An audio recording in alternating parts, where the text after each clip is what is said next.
Okay, yes. Hi, we're live. We're live. How's everyone? What's up, guys? Okay, basically, welcome to the Three Marketeers Show. As you know, we started our first episode last week. It was really exciting because a lot of people actually came live and really support us. For those who supported, thank you so much. And for those who are new to us, basically what we're trying to do here is, just three of us. These three of us, and we are all marketers. Basically, what we do is, we are trying to put together what we have learned as a Facebook advertiser and digital marketer to really give some value to whoever, that they kind of like wants to get inspired or wants to learn a little bit from our experience in terms of digital marketing and Facebook advertising. So today we're going to talk about, copywriting. And, when it comes to copywriting, to be very frank, three of us has got really different approach. And but before we jump right into the topic, let's go one round and introduce. We have Manfred from Singapore and we have Andrew from Malaysia. Come, Manfred, go one round and share with us what you do, like in your past life and current life. Come on. Okay, that was referring to the last episode. So right. That's gonna stay with you forever, man. Yeah. When I met Jason, I told him I don't know what I don't know.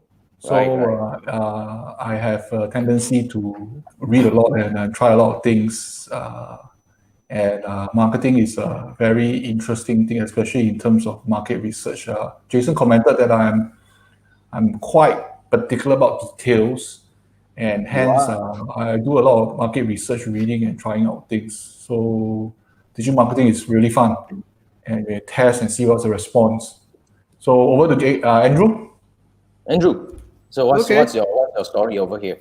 I run the digital marketing unit for a cybersecurity company. So most of my writing is basically or customers or prospects are B2B.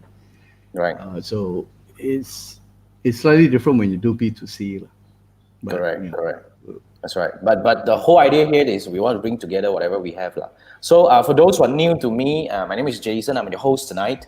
And what I've been doing the past 10 years or so is to really help people navigate success with effective Facebook advertising and digital marketing. So, I do training. Basically, I do quite a number of trainings since 2016. I also help brands. I coach brands. And the reason why we do this, the Three Marketeers Show, is really to share whatever we have. And the reason why we talk about copywriting is because this is one of the topic, in my opinion. There are a lot of school of thoughts, as in like different people have different approach of looking at copywriting. Some people write to sell, some people write to convince, some people write to inspire, some people write to capture attention. So how do you write? Please.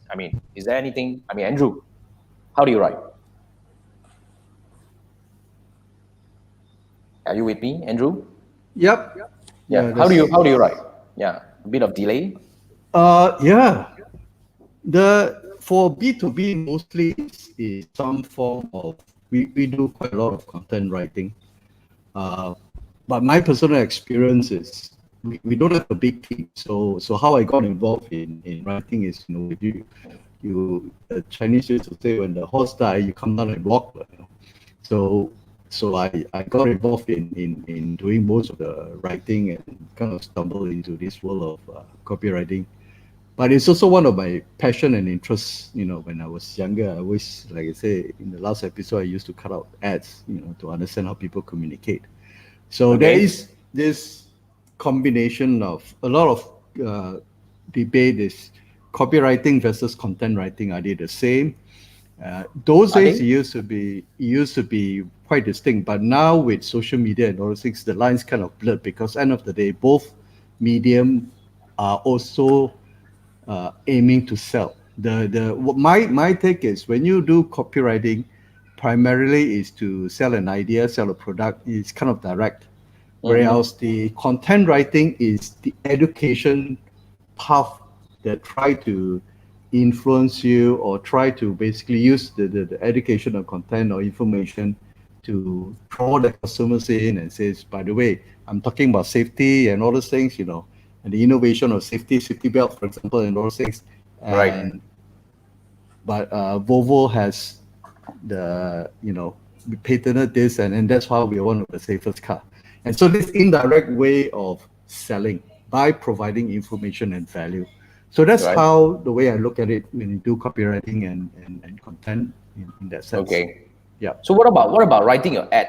What's Manfred's take when it comes to copywriting? What is your approach in terms of writing an ad? Yeah, I think you know me very well. I'm a research person. So Yes, you are. for me, I think that most of the copywriters ignore how important market research is really. And if you don't know the flavor of your candy that you're selling and the kids who love it, there's absolutely no chance of actually becoming a successful copywriter. So sometimes to keep it simple, you must be the masteries of psychological triggers like simple things like greed. People are greedy, lazy, or True. fear. And I always find inspiration. There's one website actually I find it not bad. It's called reallygoodemails.com. Jason, want to type it out? What is that? What is that? Reallygoodemails.com. Really? REALLY. REALLGOD emails. Wait. REALLGOD. GOOD, then Okay. emails with s.com. Really good emails.com. Yeah, very, very good and catchy name. You type Really, it out, put inside the really. comment. Is this one? Yes, Really yes, good correct. emails.com? Reallygoodemails.com, correct. Okay. So what about that? What about that? I find it quite good. There's a lot of information you can see how people do because unfortunately Singapore education is copy and modify. That's Actually, I totally agree with copying and modifying. You see, because the whole idea here is, I always believe since I was young, since I started marketing, right? I was taught this thing where good marketers are copycats. Yep. So for the longest time, I'm not saying that I'm not innovative. I'm not saying that I'm not creative, but a lot of times we can actually shorten our learning curve by looking at what is already working.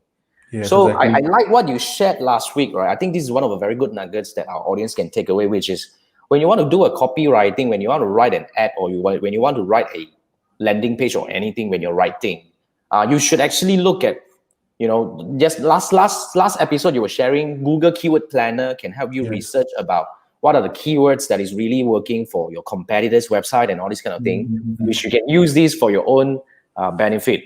Now, another thing that I really like to share with our audience here is that, when you are running in Facebook ads, this is what we do, right? Whether it's an ad or copywriting or design or whatever, I think we can also look at how people are doing. You see, most of the time, whatever we are selling, there must be some competitors or there must be some role model that we look up to. Yes, and all the chances time. are they're already running ads, right? So we can actually look at how they write. Of course, I'm not saying that you want to copy just like, everything that what they are actually doing. But if we are able to get some good nuggets from there and modify, it actually makes our life slightly easier. Being lazy. Absolutely. Yeah. So to add on that, I think good copywritings require a lot of reading. A lot of reading that actually we especially on psychological books. Yeah. There's this guy called Robert Cialdini. His book's called Influence. I haven't finished reading. Yeah, I haven't finished reading, but just a few points. So like you need to input a reciprocity, as in an internal pool to really pay what another person has provided. This reminds me of Gary V's jab, right hook. So you give, Right hook. give, Okay. give, then the time is right, you can ask it back. This is one of the ideas. Right. Then the other idea is social proving. Again, when we are unsure, we look to similar other people to provide us correct action. So okay, about social proving, I just want to elaborate a bit more. Come. In Singapore, Malaysia, if you see people queuing for the char kway teow, I am new to this place. If I'm new in KL, if I see people queuing for char kway teow and I got time, I will queue also. Social proving. That makes sense. If people queue means it's good, then the other guy no queue. Unless you really no time, then you will buy from the other char kway teow. If the char kway teow is long queue, people make an effort, social proving. Okay. I don't argue on that. I think that's makes sense. I'm not saying social proving is stupid. Okay, there's few more points. Okay. Then liking. Yep. The ability that let people like people we like, and as is important that people like us. Okay. And of course, very common authority, when people like to say yes to people who are authority like you, who carry great knowledge and experience or expertise. Okay. And finally, scarcity. Okay. Sometimes it's less available, and dwelling in ability, people will take action. So these are the few points. So I say again, reciprocity, social proving, liking, authority, and scarcity from this book from Robert Cialdini's Influence. Yeah, I'll try to finish it.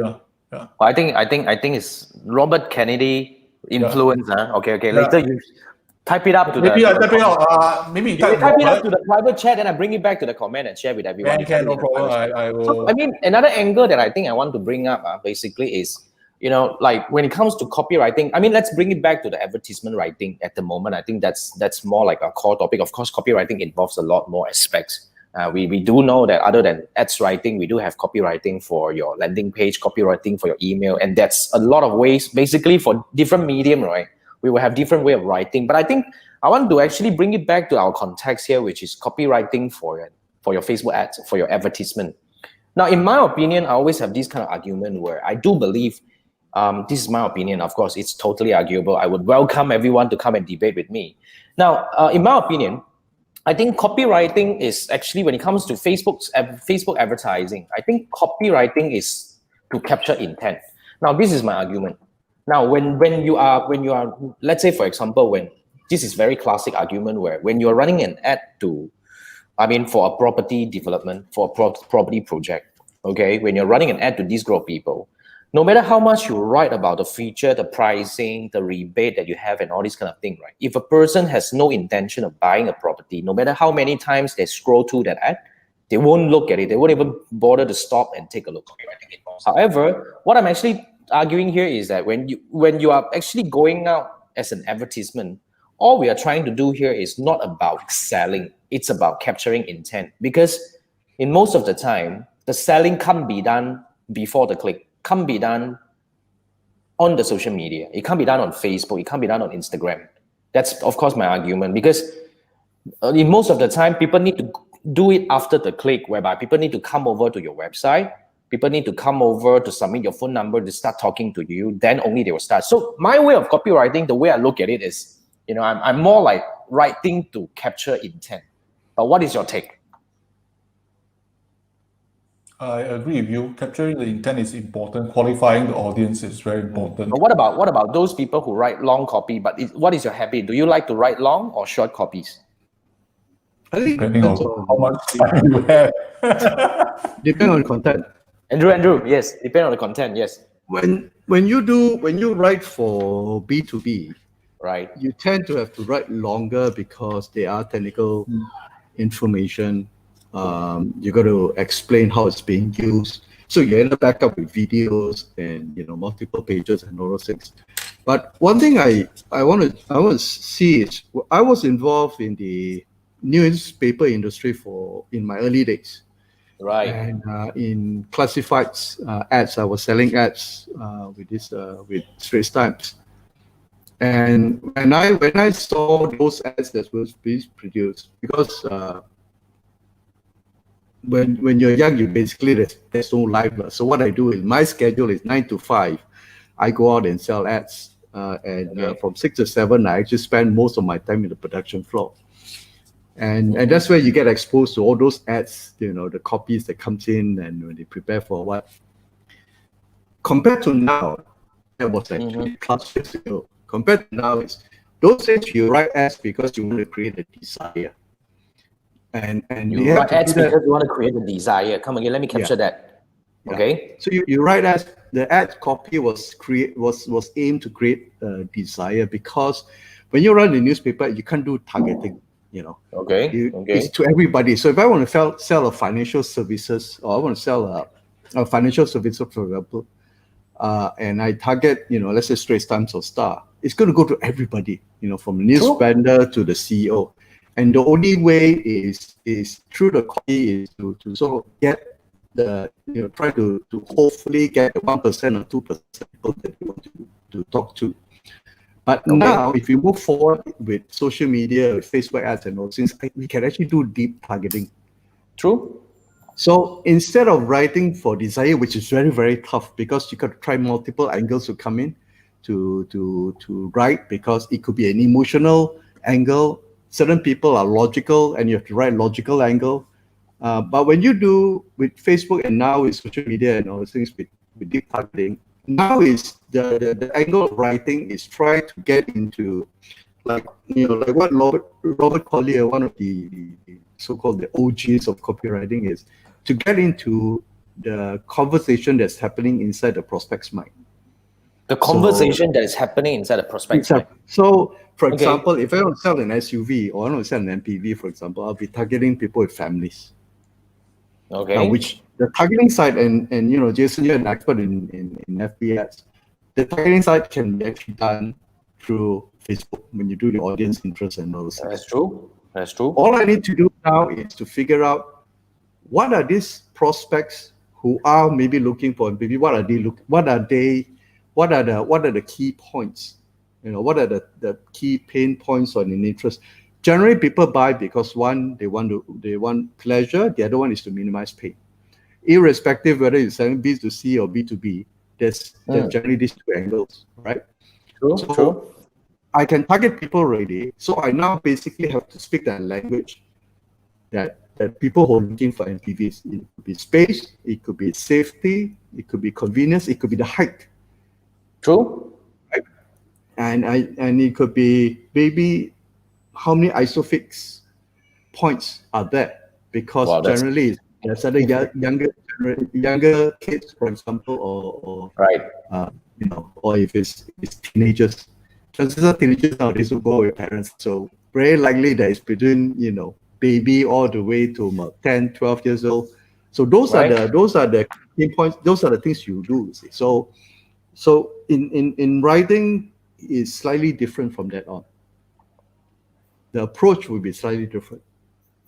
Yeah, I think this relates to my just recent experience that I'm actually working with my coachee that they're doing property development. Because one of the biggest challenge when it comes to property is a lot of times it is actually location bound in a way. Like when you're selling a residential project, for example, it's very difficult for you to sell beyond.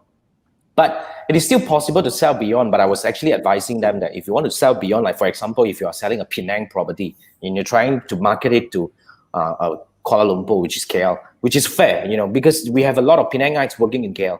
And then we also have some Penangites working in Singapore. And Singaporeans actually, when everything was okay, now you can't do that because of the lockdown, you see, you can't travel to view. But, back then when we were doing good time, when we were actually doing property project marketing for our clients, especially property project, I tell you, we really can get a lot of interest coming from Singapore, Hong Kong, and all these places because, Penang, being Penang. But I would strongly recommend that when we want to do that, you're right. When I agree with you that when we are able to target, we are supposed to be able to tailor our content towards their need, as in like we speak to their lingo. Like when you're selling to KL, like for example, you are trying to market Penang project to KL, you can't talk about how beautiful is the place because they won't be staying there. But the desire would be they probably are buying for their parents or they're probably buying for their future investment and all these kind of things. So the angle cutting in for the copywriting should be tailored towards. But I would say, in this scenario, right, what we should be looking at is we use the visual, which is the creative, as a hook. And then when we hook them in and we use the copy to convince, as in that we tell them what action we want them to take, which is a natural thing, you see. Because when it comes to Facebook advertising, my methodology is always about how do you send the right people, the right message to command for the right action. So the right people being the audience, the right message being the copy and the creative and the right action. So this three things has to work very much together, right? So I think that validates that. But I guess when it comes to copywriting, there are different, because to be very frank, in I don't know what happened to Singapore. When it comes to Malaysia, I tell you, there are 4,652 gurus talking about copywriting. No, I'm just exaggerating. I don't know. The whole world is talking about copywriting, and everybody claims to say that copywriting is going to get you all this kind of thing. But what do you think? Do you think copywriting is the main thing, or is there anything else that is going to be the main thing when it comes to Facebook advertising? To be more specific, when it comes to advertising. Just to sidetrack a bit, when you mention a specific number in your speech or in your copywriting, it gives credibility. Yeah. Especially if the number ends with a 7. Why 7? Is because it's okay, a number. 7. Okay. Yeah, our dear friend from ClickFunnels wrote that. Okay, wrote that, and I kind of agree lah. I think there's some research that number ends with 7 actually sells better than number ends with 9. Can't remember where. Really? So it comes back to my point that sometimes people are making buying decision based on emotion, intuition, and subconscious. And therefore, if you tap into the sphere of this marketplace, and the more accurate your offer looks, more attractive. And the best, when we're talking about so many theory, I think I'll give you a role model. Come.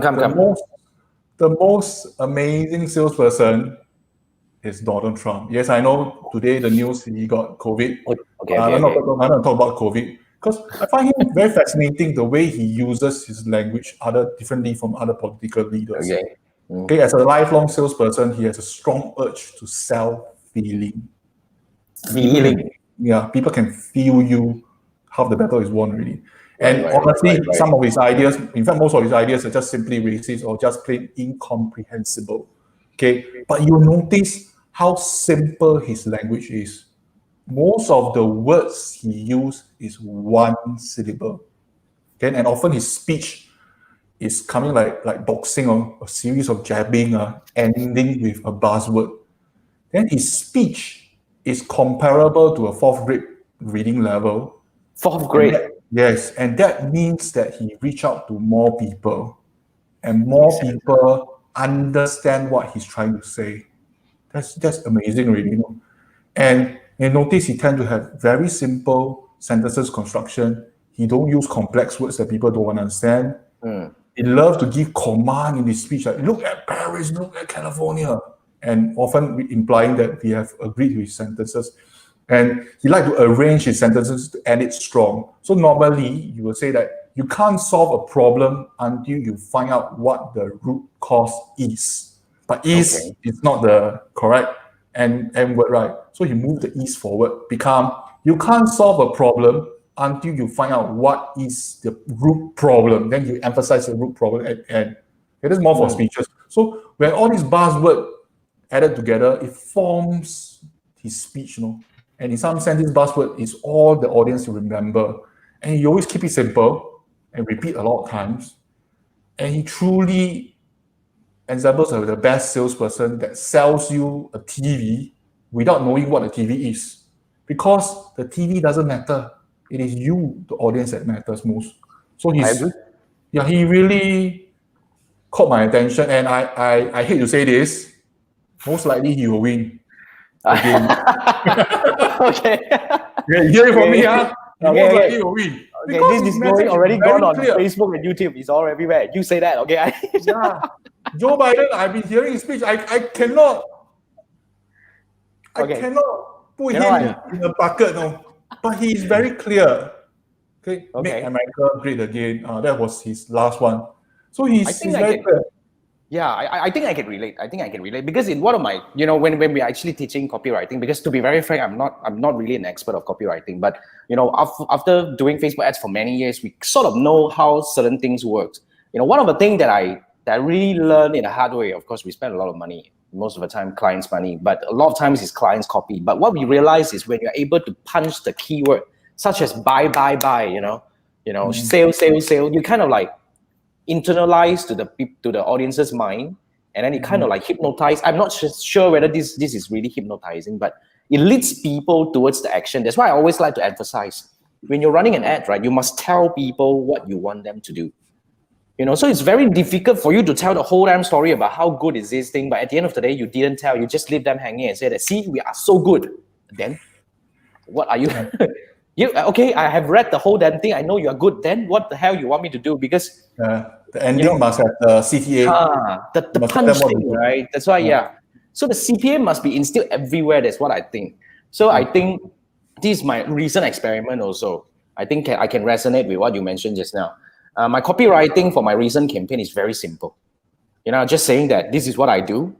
This is what you do with me. This is what is the outcome that we're going to get. And this is the price. We keep it in 2 sentences. Andrew and I, we just experimented this thing, right? It just worked. Yeah. It just worked. I think this kind of like gives a very, very clear idea to kind of like, what we have been preaching all this while. I agree with you. I think I'm not sure about Donald Trump thing, but keep it okay. Keep it simple. I think it's really the thing because a lot of times, certain people just write too flowery words kind of thing. Yeah. So when you try to, I don't know, when you're trying to sell a clothes, you don't tell people that you're trying to keep them warm through the winter and all that shit. I mean, sorry, people don't care. To be frank, you just have to tell them what are you selling. I think in a way, but of course, the feeling part may imply in different aspect. Andrew, you have anything to add on? No, I think Manfred brought a very good point in the sense that a lot of people. I don't know about that. No. Honestly, I don't care. But if you there is always this fear when I tell my team, for example, okay, let's write something, and they say, let's do some copywriting. Everybody gets fear as if like you're gonna do a science project, and Manfred has pointed out is copywriting is really not that difficult because end of the day, you really don't need a master's in literature to actually do it. It's about dumbing down the language to the common people or the normal people, which normally that's what we communicate. We don't talk to each other using bombastic words to communicate. We're going to do the simplest. And the same thing when you write is you write even in email copywriting as well. Is email writing, for example. There's a lot of tools. They basically want to make sure that they test your writing is it like 7th grade level. And Donald Trump is actually correct. He's actually speaking at that level so that it's easier for everybody to understand. Yeah, he's more higher level already. He said the 4th grade. Yeah. No, like primary 4 level, primary 4. Yeah. I don't know what's the because that's what it's all about. So right. when you write, it's not a so-called obviously the more experienced one will be able to put the words together so that it sounds nice. But generally speaking, the art in copywriting is more towards the editing, where you actually pick up, what are the words that you can throw. Basically, be it as lean as possible. So if you want to sell horses, what do you write? What's the headline you use? Simple. You use the headline "horses for sale." Yeah. Nothing fancy, right? Nothing fancy. And correct. yeah, so copywriting is not about being fancy. It's about talking to your audience or communicating to the audience, whether now it's social media or you do long form sales letter, irrespective. But if you made it as simple as possible and edit it so tight, where if you can one word can describe a whole sentence, you said one word. If one sentence can describe the whole paragraph, use that sentence. Right? Then be very economical about the language you use. Then the selling will become a little more easier. I really want to. It's not rocket science. I totally agree. I really want to punch this a little bit because, to be very frank, Andrew and I recently we are working on a new course together. I'm not trying to plug this course, to be frank, but to be frank, we for the longest of my life, I'm really not good in email marketing, especially email copywriting. I suck at it, to be very frank. I'm that bad about this thing. But recent campaign that we did in the 6-day challenge, for those who actually kind of went through or heard of the 6-day challenge, Andrew worked with me. He actually crafted, he helped me with almost of the email. And you know what? The first 6-day challenge, we converted 80% of the sales from the email itself. So it's really amazing. And Andrew and I is going to put together this course to actually help more people learn a few things, because this is what I think. Other than the advertisement copywriting is one thing, which is really important for you to get the intention before the click. But what I'm actually trying to argue here is a lot of time, I believe a lot of marketers left a lot of money on the table after the click. You see, like for example, when you run a lot of ads, when you get a lot of leads coming in, chances are you're closing maybe just 1 to 3%. Okay, let's say for property developer, let's say for real estate marketing, you probably will close just 1%. This is the benchmark that we're looking at. So every 100 leads that you bring in, you only can close 1, and 99 of them left unused. So what we're actually trying to argue here is that if you're able to build a nurturing process, and along the way in 6 months to a year time, you convert another 5 to 10% out of these people, that's hell a lot of money, right? So, but a lot of people don't know how to structure this part. I didn't know how to do it well, and Andrew knows how to do it. So this course, you really want to pay attention to this scene if you're watching this, right? Oh, by the way, if you're watching this, if you have any questions to any one of us, you can type it into the comment right now. And then if you find whatever we are saying, although it's just 3 men yam away on a Friday night, oh, by the way, next week we're going to change it to Thursday. It's a bit difficult on Friday already. So we do it on Thursday, same time, 10 p.m. You probably want to click follow or subscribe to the channel and all that so that you'll be notified whenever we plan to go live.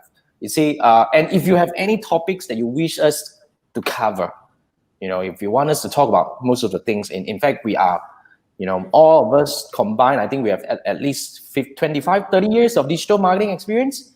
I think we'd all add up, right? We have quite something to offer. And I think 80% of the years come from Jason. Right. No. Come on, I'm only 13 years. What the hell?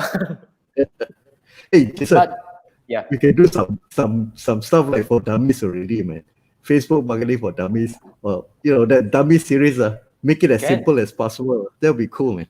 What do you mean? We come out live half an hour, talk about one topic, dummies. No, we do courses for the dummy courses using the framework. Dummies. I didn't can. Yeah. By the way, you talked about Our purpose in life is to simplify things. Actually true. You say, this is also part of my learning as well, recent. Because for those who know me, right, I've been teaching for the past 5 years now, since 2016. So for the longest time when I was teaching, I was looking for a way to help people understand things better. And until recently, in fact, went through so many hassles, many years of training, 4,000 plus people that I've trained with. Only recent months, I think. I can easily say that it's only come to August, September, then I realized I found a way to teach better. Like recently, we are completing our 6-day challenge tomorrow, which is a new one. It's just open up, and for those who are interested, you can actually look out you just look for Tribe Academy, look for 6-day challenge, then you can go for that. And basically, what I'm actually experiencing here is this, you see the same framework that I've been preaching, the same two-step funnel framework that I've been preaching since 2016. I've been teaching people since 2017, 18 until now. When I was 2017, it would take me about a day or two to tell people about the whole concept, and they probably can't get maybe 30% of it. You know what happened right now? I can tell somebody who is totally new to Facebook advertising, half an hour later, he can set up the whole framework and show me how it's done. And that gives me so much satisfaction. And I think that's about simplifying the thing and make people understand. When people can get it right, then eventually this is how the message will travel. Yep. This is how things will transform people. I think that's eventually can relate back to the copywriting. You just want people to get what you want to tell them. Correct. Right? Bottom line is this, we don't want to train F1 drivers. That's right. We want to train people to drive first. And once the moment they get the hang of driving, then they can go to other teachers who are F1 type of teachers, and then they progress in life. But the problem is, if you don't start moving, you will never reach the F1 level. So I think there's a gap in the sense that we could, simplify stuff, get them moving, start running ads, get some results, and then they can do the more complicated, things. I think that's a good point, especially now with the pandemic and all those things. The idea is to get everybody right now. Yeah, take small steps. Yeah. So the four dummies one, it could be interesting. We can plan about this definitely. Yeah. And Manfred, if you have any course you want to teach, we work together. Yeah. Why not, right? You see, I think I'm not sure. This is already a sidetrack a little bit from whatever we're supposed to discuss. It's 3 men talking anyway. You like it, you don't like it. Well, anyway, so because I was just discussing with my coachee, very experienced a couple, they have been in the industry for a long time. They kind of like met so many people and they work with so many different so-called in terms of digital marketing and all that. What they say is like a lot of people in the market, they are not trying to bring people from point A to point B. They're just trying to give, let's say, for example, in a lot of times when people are looking for a website, they are not really looking for a website. They are looking to sell their product. But a lot of service providers out there, they will just tell people that, okay, so this is how much you need to pay me to get your website done. But they're not trying to solve the root problem, which is they need to learn how to sell a website. They need to learn how to sell through a website. So I think it's in a way, also in a way come back to the copywriting and teaching part maybe, or conveying the message. I think we need to sometimes, like what Andrew was just saying, when we are actually trying to market the same product even to a different market or different segment, we really have to look at the way how do we simplify and make the idea transform or being like kind of like being, expressed to these people and communicated well. Yeah. There's always a market. There are different niches and all things. So I think our focus is because we came from, all of us started from nothing. We didn't know anything about ads. Didn't know anything about. No idea. And we stumbled across. So I think that experience that we have in that sense makes sense to a lot of people starting. So the moment they've got the idea, they're running they're getting some results. Okay, fine. Then let them move on to the Premier League level. And there are different type of coaches and different type of technical stuff. So yeah, I think we should focus on making things simple. I like simple stuff. That's true. So let's sum it up about what we are supposed to discuss today. You talk about copywriting, but I think it's a good point. I think to sum it up, right, all of us agree on one thing, which is the simplicity. How do you make the message so clear and so simple, so understandable? Like how Donald Trump does it, and then Manfred was giving his prediction about the election. I don't know. So I think the bottom line is we want to get the message across. Instead, whether you're trying to sell, because different copywriting reason, different reason of you writing an ad. But bottom line, you want to get the message across and get people to take that action that you want them to take, which is after the click, which is to bring them over. Yeah, three steps. There's just 3 steps. One is you need to spend a fair bit of time doing research, which a lot of people don't do. Right? And research nowadays is easier because you really don't need to go to the library because it's right in front of you. Research from, let's say, for example, sites like Amazon, Reddit, forums, and all this for whatever products you have. The idea of the research is try to understand what sort of language that the prospects or your prospects are using, what sort of pain point, so that when you write your copy, it is in their language, not in your language. That's right. That's number one. Number two is my understanding, a so-called side benefit of this research is you may be able to discover, for example, certain features of the product that people are more focused on. There was this ad, and until now I can still remember. The ad was from Toyota. It was produced in 2005. Technically speaking, it's a 15-year-old ad already. Crazy, man. And now, first thing first, when you talk about Toyota, what was the first thing that came to your mind? To me, was reliability. Affordable is something about reliability. A lot of people say when you buy Toyota, that's why the resale value they say is high. Resale value, yes. So there was this ad that they ran. It was about 2 guys driving on a desert road, for example, and there was this car that was broken down, and there was this really, really hot, sexy girl. Right? Wow. Okay. Her car broke down by the roadside. Okay. And it was a Toyota too, obviously.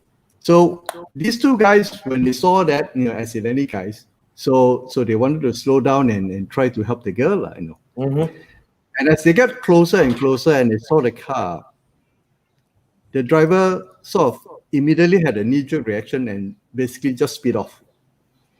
And the passenger was saying, "Hey, guy, dude, what happened?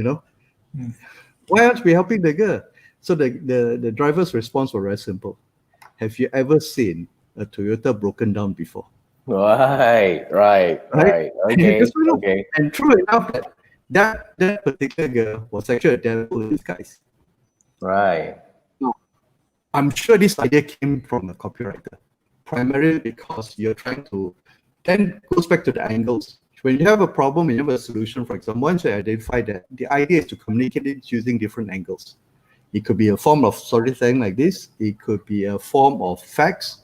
It could be a form of data, or it could be a form of an experience or a testimonial. So that's the Right. second one. The final one, basically, when you look at it, is basically the core concept. So every single ad you have will be one particular message. In Toyota's case, was reliability. Right. Okay.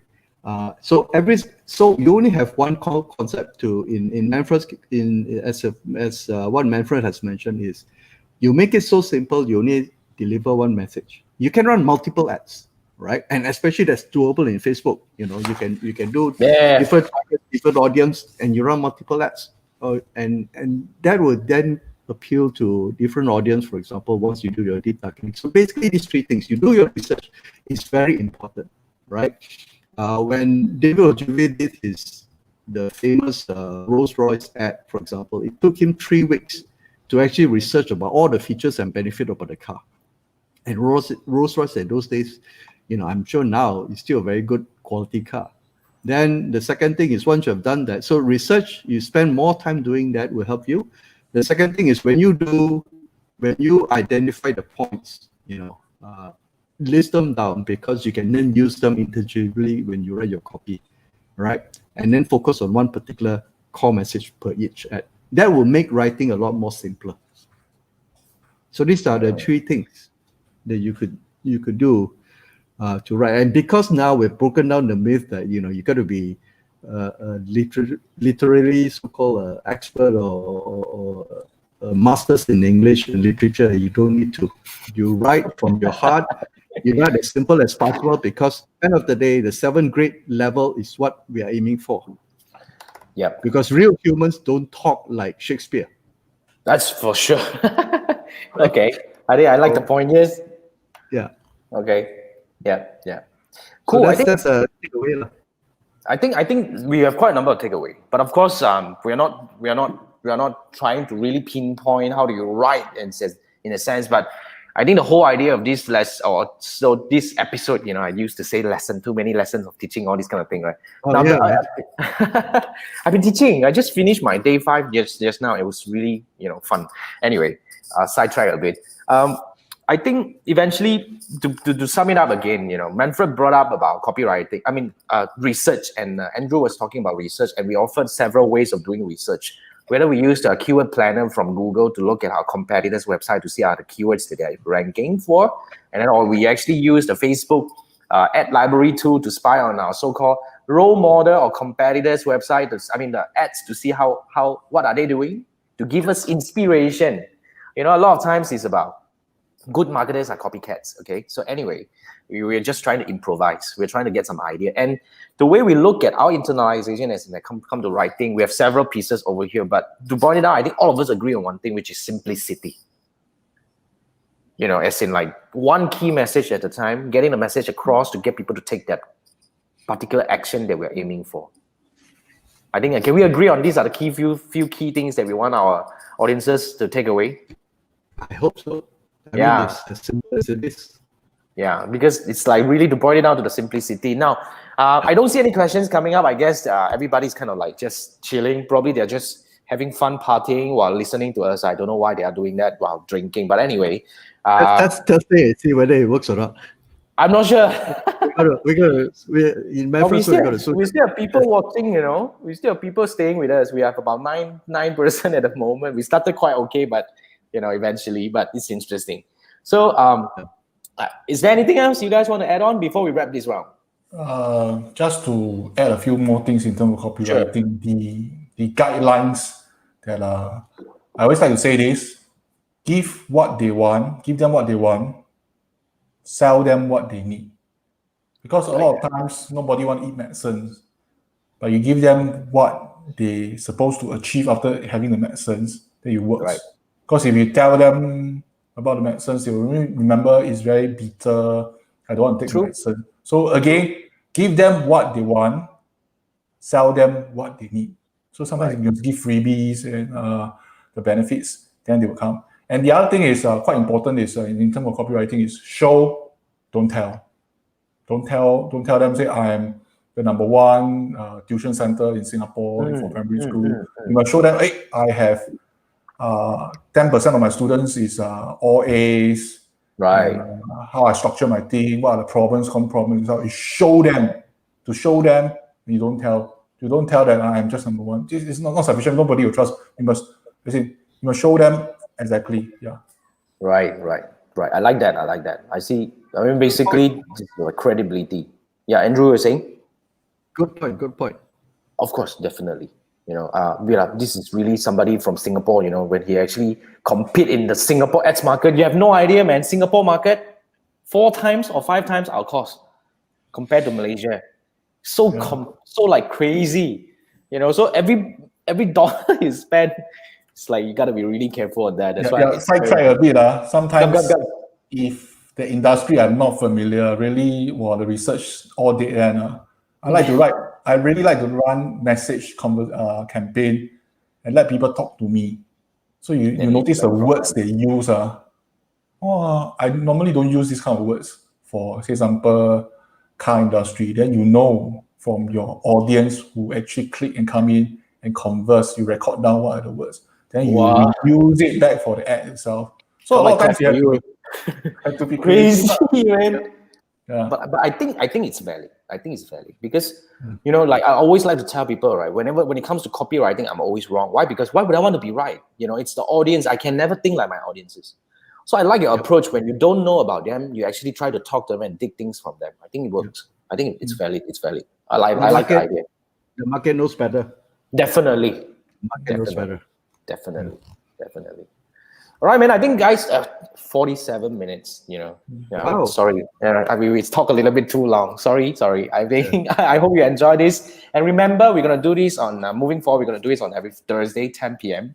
And if you have any questions, feel free to drop us a message. And this is we have Manfred here. We have Andrew. This is the Three Marketeers Show. If you like what we are doing, please click follow, subscribe, and all that. And then basically, I'll see you again in the next episode. Next episode, let's do a little bit of preview. What are we going to talk about? We're going to talk about audience targeting. Yes. Okay? Audience targeting. And this is also another topic that we have a lot of disagreement among us. So let's see how it will turn out next week. Audience targeting in Facebook advertising. So this is what we're going to cover next week. Stay with us. And next week, Thursday, 10 p.m. is going to be episode 3. This is the Three Marketeers Show. I'm your host, Jason. We have Manfred, Andrew. I'll see you next week. Thanks. Cheers. Bye. Cheers. Bye. Enjoy the weekend. Have a good weekend. Bye. Bye. Okay.